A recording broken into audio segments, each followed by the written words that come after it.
Welcome back to the Morning Show with SNC today. Now, I have been very excited to talk about this for weeks now, and in September, World Resources Institute and Climate Analytics released a report that indicates the important role of G20 countries in limiting global warming and preventing further climate crisis. Now, the struggle against climate change has also become the main topic at the upcoming COP26 summit from October 31st to November 12th. This year, the summit aims to limit climate change to 1.5 degrees Celsius, which is in line with the Paris Agreement. Further goals include zero emission by mid-century, which can help keep the rate of climate change below 1.7 degrees Celsius in 2100. Now, as we know, we will be heading in presidency of the G20 next year, so Indonesia will play a big role. And as such, many countries, Indonesia, want to achieve their target as well. And what about us here? What are we going to present in the upcoming COP26 summit? Joining us right now is Hendri Surya Widcaksana, bringing the youth perspective of this important issue. Good morning. Morning, Mas Hendri.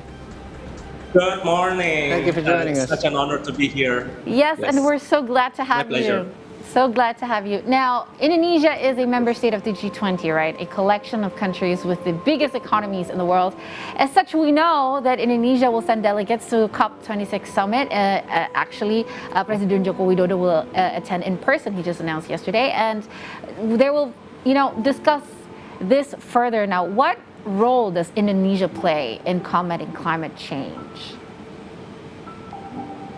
For the Indonesia's own role, as part of the G20 group of countries, Indonesia itself has a strategic position on the international stage to participate in the encouraging other countries to give global climate change control targets through the several international forums, one of which is COP26. And besides that, Indonesia also having the active contributions for climate empowerment in the several international forums, such as the G20 summit, which there are specific climate-related themes involved in the G20, which involves sustainability, climate change, and environment. Even Indonesia will be host the upcoming G20 summit in 2022, and it will bring the sustainable and inclusive economic growth into the forum. And few of the actionable steps can be discussed are climate change mitigation efforts and also the environment-based development, as well as the remembering and reminding the importance of the Paris rulebook and also the follow-ups during the previous agreements, such as Paris Agreement. And for the youth and private sector, many NGOs, CSOs, and youth also taking action for the advocating climate action. For example, several CSOs, such as SRE, IESR, conducted their climate-related event that's specially dedicated for the COP26. Well, Mas Hendri, this last couple of years has been very kind of eye-opening and life-changing for all of us. In fact, a lot of us have had to adjust to working from home, but there has been some positives to come out of it. We discuss it all the time. When we're out driving these days, there's less traffic, there's less pollution. So we do know that there are opportunities perhaps to be, in light of all of this pandemic struggles that we're going through. What's your opinion on this going forward? Okay, my opinion to going forward about the working from home strategy is really beneficial for our environment, as well as really beneficial to climate revival, which is where we are working from home. Automatically, we will access and we will move less, as well as the transportation cost.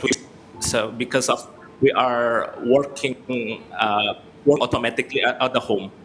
Do you think this is sustainable? Even really, despite because obviously we are going to come back from this pandemic somewhat. Do you think this sort of this model is somewhat sustainable for the future, or do you think it's going to be closer to what it was before? In my opinion, it's really sustainable for the work from home strategies, which is some companies can be efficient, and we are less moving the car which is the carbon footprint will be reduced. Yeah, I believe so. With technology the way it is, I don't see why not. Yeah, and we've seen that productivity is also has also gone up because of that. So perhaps that could also be a solution. But can you please elaborate to us about the role of youth in the climate change summit? Because we know that in Italy there was a specific one, a youth summit for climate change before, and the youth representatives of the UNFCCC had a chance to meet with a couple of world leaders to voice out your opinions. But actively, what is the young generation's role in mitigating or supporting this particular climate change issue? Okay, for the youth involvement of the climate change empowerment, also the climate related international forums conducted by the officials, and usually youth has the active role for taking intervention in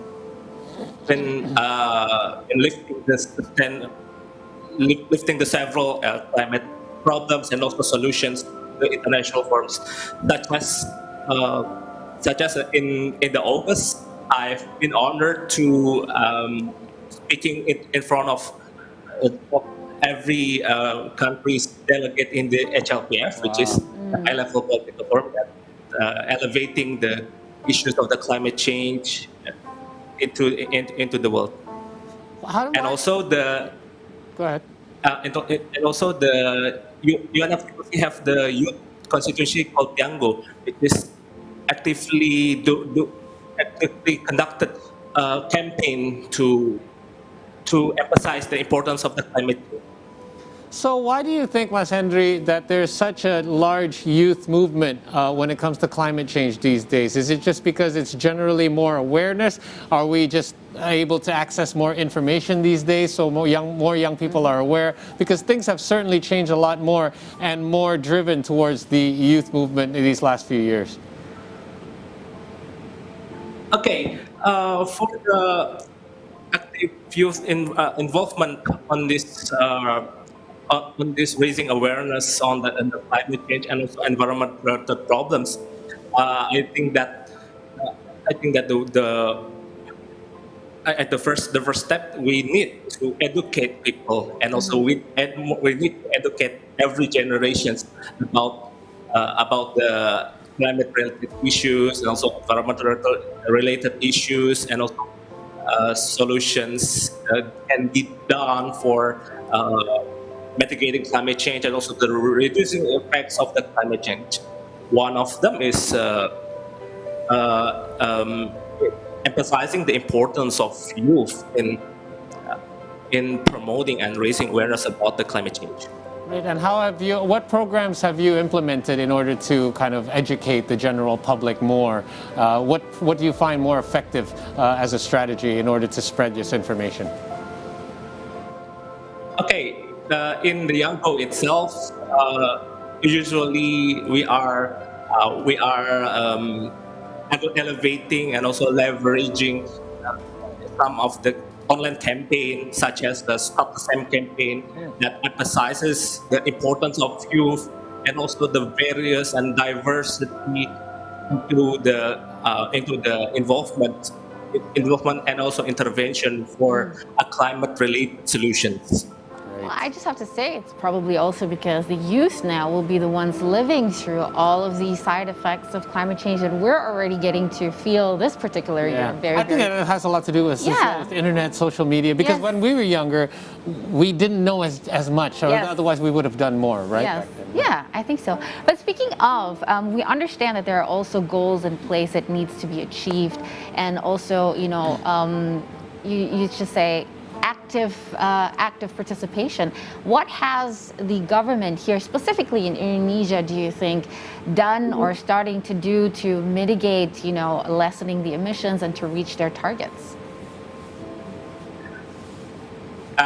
For the role of the government itself, especially the government of Indonesia, there are several ministries and institutions that have been concerned in this climate action, including the Minister of Finance, which formed the Climate Change Task Force, and the Sustainable Financing Working Group, which will focus on attracting private involvement achieving NDCs. In addition, the finance minister has also planned to implement the carbon tax, which will take effect on the 1st January of 2022, which was a part of strategy to reducing the carbon emissions. And since 2016, Indonesia has implemented the climate budget tagging in order to realize a green economy, as well as Indonesia's position as a co-chair of the coalition with Indonesia's commitment to contribute to global action to reduce emissions through the nationally determined contribution, or NDC strategy. The emission reduction target is targeted at 29% from the business as a usual scheme by the 2030 by 41% with international support.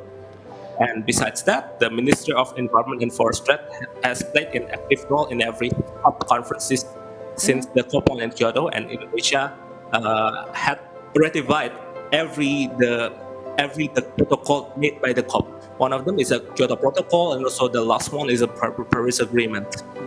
Well, it's really interesting. You just mentioned the carbon tax. Do you think that it is going to make a significant change starting at 2022? Because if you've heard, the statement made by President Joko Widodo of the targets that we have, emissions to decrease until 2050, 2060, if I'm not mistaken, to almost 50% or nil, right? So, do you think that is going to help in motivating companies to also start to restructure their businesses? Okay, for related to the statement that made by President regarding to the net zero emissions target in 2050, and me as the people of Indonesia, we're really optimistic to that the target of the net zero will be reached in 2050. But with the one requirement that every stakeholders must take a part in reducing the climate change effects, towards the reducing the carbon footprint, and every sector must be work together to achieving the net zero target in 2050 with a strong law and strong law enforcement, as well as strong commitment by the government, that followed by other stakeholders such as the private sector and also youth to reducing the net zero to the reducing carbon footprint, achieving the net zero target in 2050. Mas Hendri, as we know, in COP26, every participating country will be providing reports on what they've actually done to combat climate change. Is there any way of knowing if a plan or a program was either approved and set to be implemented, and what kind of support would each of these countries receive? For the COP itself, usually every COP is curated, every NDC is submitted by the UN member states, and in the COP, the NDCs will be evaluated by every member states, and also there are the climate-related issues in the COP. And also based on the previous COPs. One of the regional based organization region agreement, that one of them is EU1 is a European Green Deal, as well as in the COP26 probably will discussing about the commitment on the Paris Agreement, and hopefully in the COP26 there will be several support that made by international organizations as also government, and one of the support is the actionable follow-ups after the Paris Agreement in 2015, and also the updating the commitment in the following up the climate actions maybe after the COP26. And maybe there are Glasgow agreement and yada yada yada. Crossing your T's, dotting your I's. Yes. I think, if we wanted to ask about this, we could go on and on and on. And I hope you will come back for a further discussion closer to the COP26 when we have more information of what Indonesia will also bring forward to the COP26. Thank you so much, Hendri, for your time. Have a wonderful day and stay safe. Take care. Take care. Yeah, definitely a lot of things on the agenda there, and great to know how what a large role Indonesia actually is playing in this summit. Especially in the next couple of years, in the next 4 years as the presidency term. And not just that though, I'm really interested to know, with so many countries repledging so much donation for the climate change financing to give to developing and developing countries mostly to be able to mitigate. I really am interested how they are going to, search the projects that will receive these fundings, and I'm actually really eager to find out more. Well, I think that's a huge incentive, especially for the private sector, as mentioned by Mas Hendri. Those are the ones, we know the government is committed, we know that the people are committed, and we have programs and groups like this and communities that are committed. We just need the corporations and private sectors to be committed as well. And I think that now the companies are being more transparent. It's getting harder to get away with things, so I think everyone will be held accountable. Yeah. All right, we're going to take another short break, you guys, but we've got plenty more to come here on the C Morning Show, so you don't want to go anywhere. Stay with us. We'll be right back.